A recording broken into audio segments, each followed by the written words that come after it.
They are the simple pleasures that Ginny Dudek enjoys most, like walking outside and planting in her garden. Dudek, who suffers from Lyme disease, enduring years of bouncing from doctor to doctor in search of the most effective treatment. I had an enlarged heart, I had heart block.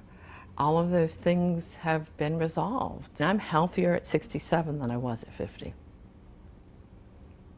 Definitely. Because of this doctor? Because of this doctor. We're choosing not to name Dudek's doctor because she's currently being evaluated by the North Carolina Physicians Health Program, or NCPHP. It's a nonprofit organization whose self-described mission is to assist with recovery from substance abuse disorders and other conditions that could impair providers' ability to safely provide care. Dudek's doctor, she still has her medical license, but the doctor telling ABC 11 she's being strongly advised to avoid treating patients during the evaluation process, and she's choosing to heed that warning.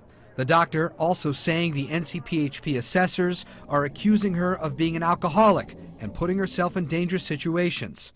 The I-Team could not verify those claims because PHP records are confidential. Never once was there an indication that she wasn't really sharp. Do you feel like you're being protected here? No, I'm being denied the medical care that I need. The medical board is one of several entities that financially support the PHP and rely on its work.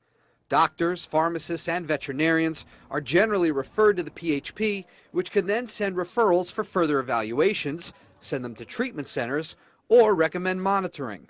Whatever is recommended by the PHP is generally not covered by insurance, so people like Dudek's doctor can be forced to shell out thousands of dollars of their own money for treatment.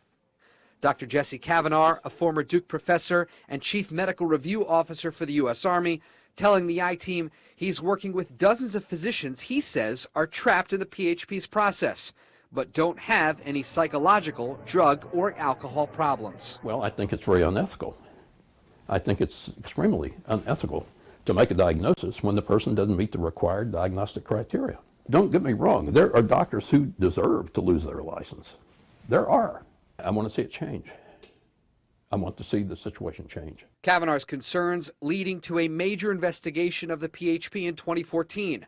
The key findings: no indications of abuse by the program and no evidence of financial impropriety.